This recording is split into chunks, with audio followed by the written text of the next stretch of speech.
علیکم۔ لو بھائی، آج بھی شاہین کلب میں میرے ساتھ ہیں شاہدہ باجی، پروین باجی اور سدھو بھائی۔ عابدی بھائی، آپ ہمیشہ میرا نام سب سے آخر میں پکارتے ہیں، آخر کیوں؟ سدھو بھائی، آپ نے مشاعرے میں نہیں دیکھا، جتنا بڑا شاعر ہوتا ہے اس کا نام اتنا ہی آخر میں پکارا جاتا ہے۔ کیا مطلب؟ مطلب یہ کہ جب کوئی مشاعرہ ہوتا ہے تو شروع میں ادھر ادھر کے نئے شاعروں، نوجوان شاعروں اور اناڑی شاعروں کا نام پکارا جاتا ہے۔ عابدی بھائی، آپ یقین سے کہہ رہے ہیں؟ یقین سے نہیں، میں آپ سے کہہ رہا ہوں۔ ویسے آپ پریشان کیوں ہو رہے ہیں سدھو بھائی؟ ارے صاحب، بڑا دھوکہ ہو گیا میرے ساتھ۔ کیا مطلب؟ میں سمجھ گئی۔ کیا سمجھ گئی آپ پروین باجی؟ یہی کہ آپ کو کسی مشاعرے میں بلایا گیا ہوگا اور آپ سے کہا گیا ہوگا کہ سب سے پہلے آپ اپنی غزل سنائیے، کیونکہ آپ دنیا کے سب سے بڑے شاعر ہیں۔ نہیں، خیر انہوں نے دنیا تو نہیں کہا تھا۔ پھر کیا کہا تھا؟ انہوں نے کائنات کہا تھا۔ مگر سدھو بھائی، کچھ بھی ہو، مشاعرے والوں نے آپ کے ساتھ بڑا دھوکہ کیا۔ اسے کمال ہے، انہوں نے سب سے پہلے آپ کا نام پکارا۔ اچھا یہ تو بتائیے کہ آپ کے بعد کس قسم کے شاعروں کے نام پکارے گئے؟ ارے صاحب، میرے بعد محلے کے لڑکے اپنی غزلیں پڑھتے رہے، میں تو اکتا کر وہیں سو گیا۔ اچھا تو پھر آپ کب جاگے؟ جب آخری شاعر پڑھنے آئے؟ جی نہیں، جب فرش اٹھانے والے آئے۔ تو کیا انہوں نے آپ کو جگایا؟ تو کیا سمجھتی ہیں آپ؟ کیا میں کلوپترا کی طرح قالین میں لپٹ کر جاتا؟ آپ تو خفا ہو گئے۔ ارے صاحب، خفا ہوں میرے دشمن۔ نہیں صاحب، میں کبھی خفا نہیں ہوتا۔ ہاں، تو بات ہو رہی تھی مشاعرے کی۔ سدھو بھائی، آپ غصہ تھوک دیجئے اور ہمیں تو اپنی مشاعرے والی غزل سنا دیجئے۔ نہیں صاحب، ہرگز نہیں سناؤں گا۔ ہرگز کون سننا چاہتا ہے؟ ہم تو غزل سننا چاہتے ہیں۔ جی نہیں، مجھے بہت غصہ آ رہا۔ کہہ تو رہی ہوں کہ غصہ تھوک دیجئے۔ ارے صاحب، کیسے تھوکوں؟ کیوں؟ یہ دیکھیے، دیوار پر لکھا ہے یہاں تھوکنا منع ہے۔ ارے گولی ماریے دیوار کو۔ میں یہ گولی دیوار پر ضائع نہیں کر سکتا۔ اگر مارنا ہی ہوئی تو مشاعرے والوں کو ماروں گا۔ نہ نہ نہ، یہ غضب نہ کیجیے گا، آپ کو پھانسی ہو جائے گی۔ بھلے ہو جائے۔ یہ بات ہے، تو جاتے جاتے اپنی وہ غزل ضرور سنا دیجیے۔ جی نہیں۔ تو پھر کب سنائیں گے؟ جب ان سے کہا جائے گا کہ تمہاری کوئی آخری خواہش ہو تو بتا دو۔ پتہ ہے میں اس وقت کیا کہوں گا؟ کیا کہیں گے؟ کہ ایک بڑا سا مشاعرہ کرایا جائے جس میں میرا نام سب سے آخر میں پکارا جائے۔ یہ ٹھیک ہے سدھو بھائی، اس طرح آپ ایک رات اور جی لیں گے، لیکن اگر آپ اس وقت اپنی غزل سنا دیں تو سچ مانیے ہم سب مل کے دعا مانگیں گے کہ اللہ کرے آپ 100 برس جئیں۔ لیجیے صاحب، غزل سنیے۔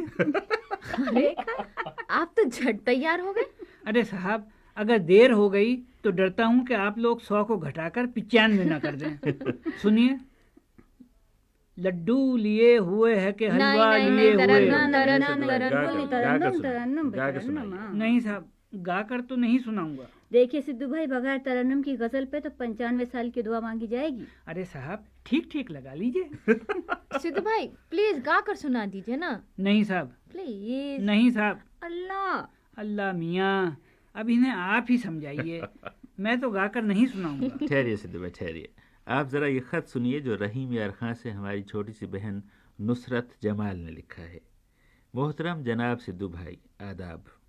آپ سے مجھے بہت سخت شکایت ہے، آپ کبھی کوئی نغمہ ہی نہیں سناتے۔ ستمبر کے مہینے میں میری سالگرہ ہے، اس موقع پر آپ اگر کچھ گا کے سنا دیں تو میری خوشی میں اضافہ ہو جائے گا اور آپ کو میں ہزاروں دعائیں دوں گی۔ فقط نصرت جمال۔ یہ بات ہے تو نصرت جمال، تمہاری خاطر میں یہ غزل گا کر ہی سناؤں گا۔ قائد حلوہ سدھو بھائی زندہ باد، زندہ باد۔ لیجیے صاحب، شعر عرض کیا ہے۔ لڈو لیے ہوئے ہے کہ حلوہ لیے ہوئے، لڈو لیے ہوئے ہے کہ حلوہ لیے ہوئے، کچھ آ رہا ہے ہاتھ میں کلوا لیے ہوئے،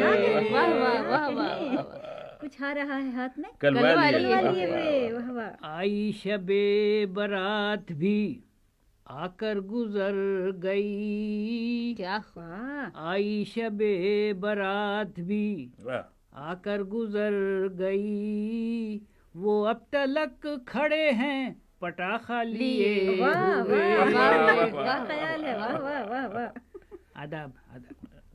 چوہے قطر کے لے گئے شاہی کے بالوں پر. واہ چوہے قطر کے لے گئے شاہی کے بالوں پر. دیکھا کہ یہ وہ منہ میں انگوٹھا لیے سبحان اللہ سبحان اللہ سبحان اللہ. سدھو میاں تو پہلو بچا کر نکل گئے. واہ واہ. سدھو میاں تو پہلو بچا کر نکل گئے اور ابا حضور رہ گئے ڈنڈا لیے. واہ واہ واہ واہ واہ. کیا کہنے بھائی.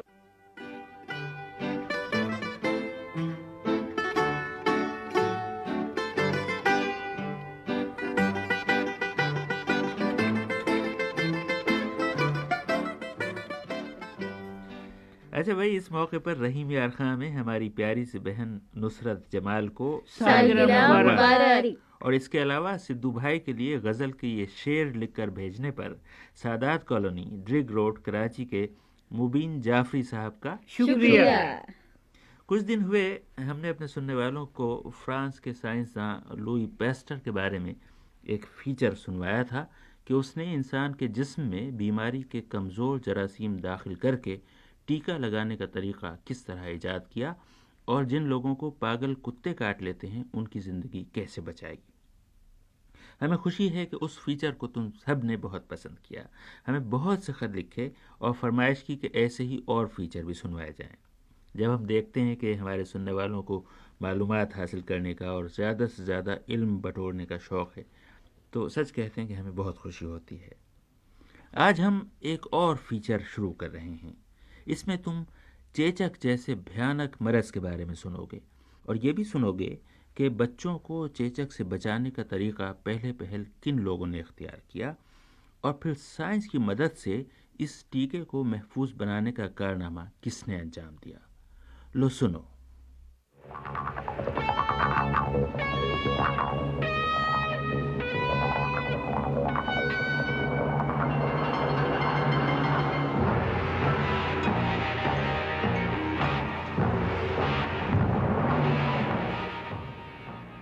چیچک بہت ہی پرانا مرض ہے. پرانی کتابوں سے پتہ چلتا ہے کہ چیچک پھیلنے سے پورے شہروں کے تمام باشندے مر جایا کرتے تھے. کہتے ہیں کہ 250 سال پہلے دنیا کی آدھی آبادی کو یہ مرض لگا تھا. ہر 6 میں سے 1 آدمی مر گیا تھا اور باقی 5 کے جسم پر یہ چیچک اپنے گہرے نشان چھوڑ گئی تھی. چیچک کے مریضوں پر کوئی دوا کام نہیں کرتی تھی. اس کی روک تھام کا اور لوگوں کو اس سے بچانے کا بھی کوئی طریقہ نہیں تھا. صرف بڑے بوڑھے کہا کرتے تھے کہ اگر کسی کو ایک بار چیچک نکل آئے اور وہ شخص بچ جائے تو اسے دوبارہ چیچک نہیں ہوتی. اس لیے اس زمانے میں صرف ایسے لوگوں کو گھر میں نوکر رکھا جاتا تھا جن کے جسم پر چیچک کے نشان پہلے سے موجود ہوں. صرف وہی ڈاکٹر چیچک کے مریضوں کو دیکھتے تھے جنہیں خود پہلے کبھی چیچک نکل چکی ہو. دنیا کا صرف ایک خطہ ایسا تھا جہاں طبیب بہت پہلے معلوم کر چکے تھے کہ اگر کسی صحت مند شخص کے جسم میں چیچک کے جراثیم داخل کر کے اسے اس مرض میں مبتلا کر دیا جائے تو پھر اسے آئندہ کبھی چیچک نہیں ہوتی.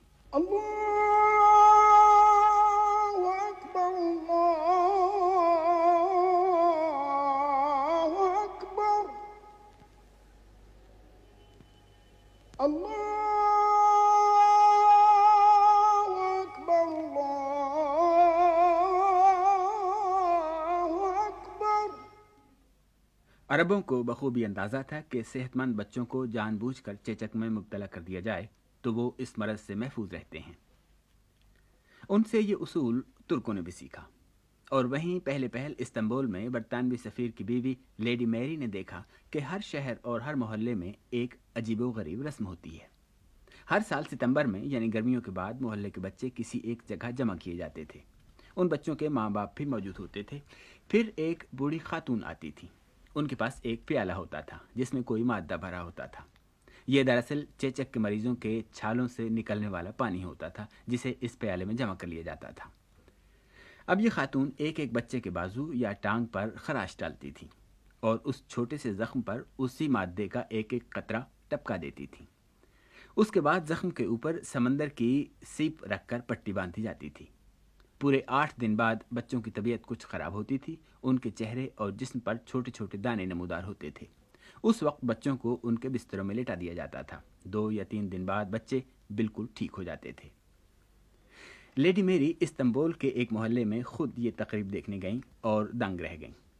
انہوں نے یہ عمل کرنے والی ترک خاتون سے پوچھا، آپ کے اس عمل کے بعد بچوں کے بدن پر جو پھنسیاں نکلتی ہیں، بعد میں ان کے نشان باقی نہیں رہتے؟ نہیں میم صاحب، یہ پھنسیاں اتنی چھوٹی اور معمولی ہوتی ہیں کہ ان کے داغ نہیں رہتے۔ آپ کے اس عمل سے کچھ بچے زیادہ بیمار ہو کر مر بھی جاتے ہوں گے؟ جی نہیں، ہمارے ترکی میں کوئی بچہ چیچک سے ہلاک نہیں ہوتا۔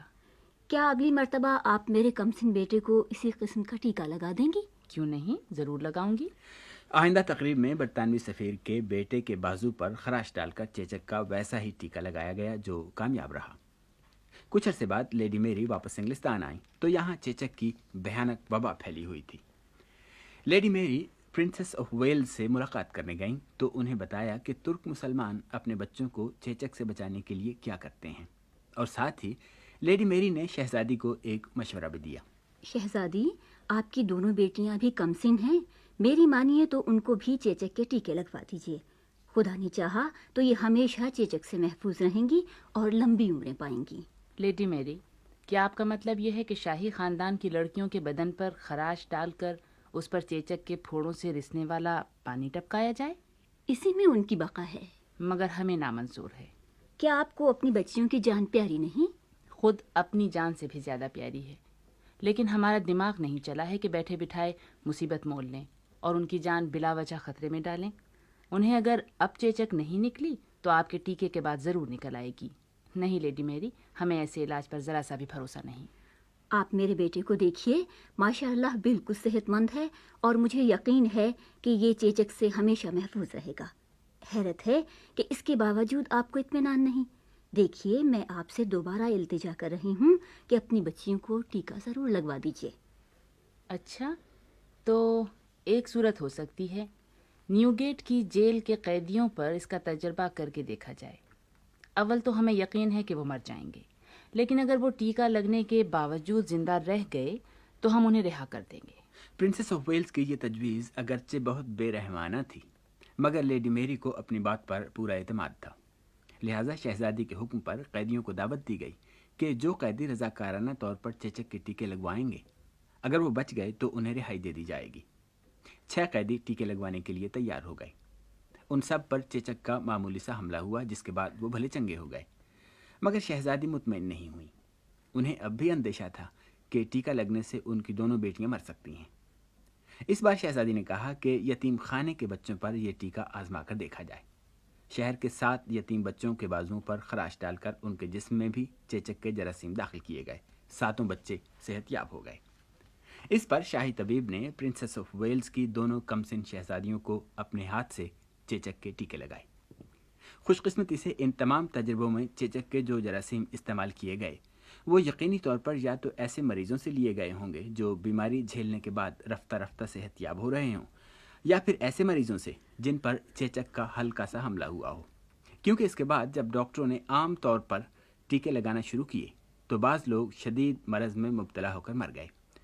جب کوئی مریض مرتا تو ڈاکٹر شانے اچکا کر کہتے، ہر علاج کبھی کبھی ناکام ہو سکتا ہے، یہ ٹیکے بھی کبھی کبھار جان لیوا ثابت ہو سکتے ہیں، مگر زیادہ تر لوگ بچ جائیں اور چند ایک مر جائیں تو یہ سودا مہنگا نہیں۔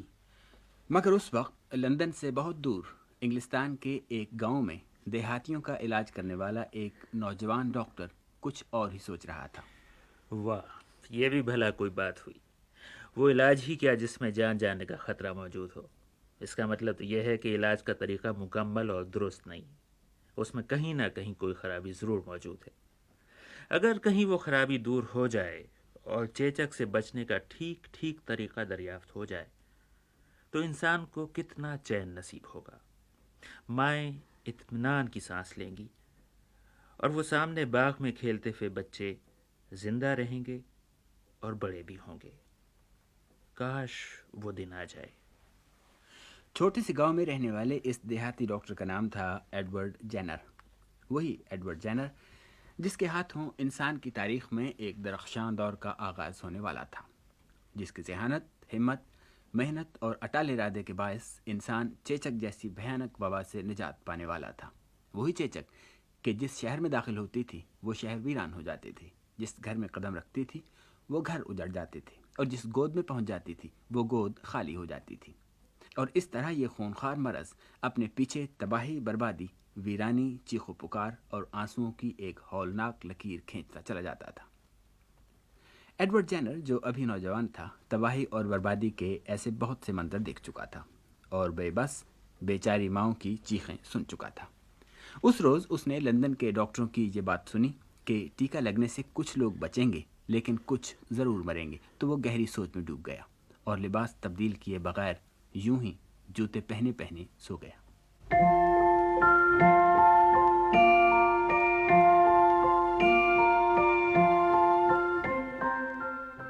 اس کے بعد ایڈورڈ جینر نے چیچک کے خلاف جنگ لڑی، خود اپنے دودھ پیتے بچے کو چیچک کا ٹیکہ لگایا اور بالآخر وہ کارنامہ کر دکھایا جس کے نتیجے میں اب ساری دنیا سے چیچک کا خاتمہ ہو چکا ہے۔ اس طویل جنگ اور جدوجہد کی کہانی ہم تمہیں اگلے ہفتے سنوائیں گے۔ ضرور سننا اور ہمیں خط ضرور لکھنا کہ تمہیں یہ فیچر کیسا لگا۔ ہم تمہاری ڈاک کا انتظار کریں گے۔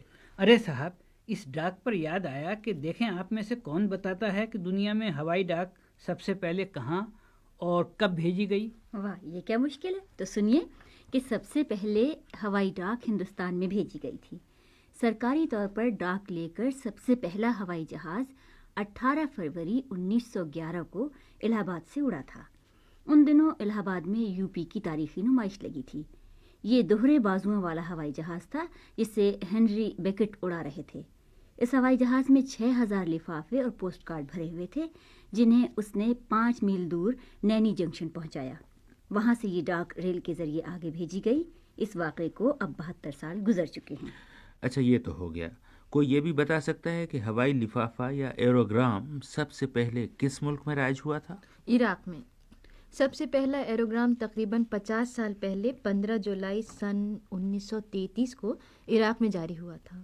ان دنوں مسٹر ڈگلس گملے عراق میں محکمہ ڈاک کے ڈائریکٹر تھے اور ایروگرام کا خیال سب سے پہلے انہی کے ذہن میں آیا تھا۔ واہ واہ، کیسی سمجھدار ہیں شاہدہ باجی اور پروین باجی۔ شکر کیجیے۔